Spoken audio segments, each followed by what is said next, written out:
L'enfance au cœur d'un engagement de longue date. Depuis sa création en 1963, l'AMAD poursuit sans relâche son action internationale en faveur de la protection de l'enfant. Elle intervient sur plusieurs continents, mais principalement en Afrique où les besoins sont criants. Du Cambodge aux Philippines en passant par le Burundi ou le Mali et plus près, presque à nos frontières, à Vintimille, où est installé un grand camp d'accueil pour les migrants, l'AMAD s'est fixé pour mission de veiller sur les enfants pour qu'ils puissent vivre dignement, que leurs droits ne soient pas bafoués et qu'ils puissent s'épanouir pleinement.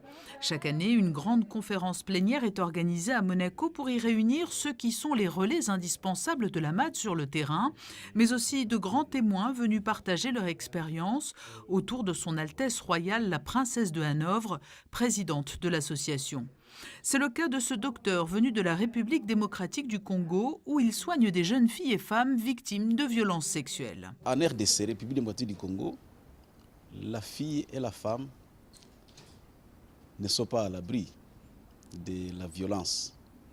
Et c'est la conséquence de tout ce que le pays a connu depuis plus de 2 décennies. Chaque jour à Heal Africa, nous recevons des survivants et nous les aidons.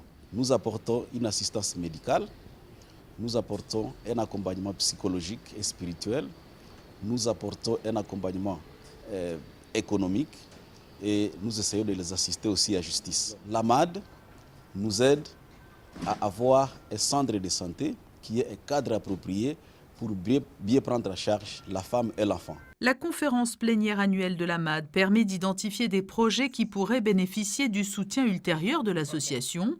Sam Rich est ainsi venu présenter son logiciel d'apprentissage destiné aux enfants d'Afrique. Nous créons des applications d'apprentissage littéraire pour enseigner la lecture aux enfants. Aujourd'hui, nous voyons que dans les 2 pays les plus industrialisés d'Afrique, l'Afrique du Sud et le Kenya, 30% seulement des enfants de 10 ans savent lire couramment. Cela signifie qu'il y a un grand nombre d'enfants qui ne sont pas au niveau auquel ils devraient être et ils ne vont pas progresser dans leur éducation. Nous avons déjà 34 000 utilisateurs au Kenya, en Ouganda et en Somalie, dans 5 langues différentes. Nous sommes présents seulement dans l'Afrique de l'Est et je pense qu'avec l'aide de l'AMAD, nous pourrons nous tourner vers l'Afrique de l'Ouest et adapter notre application en français.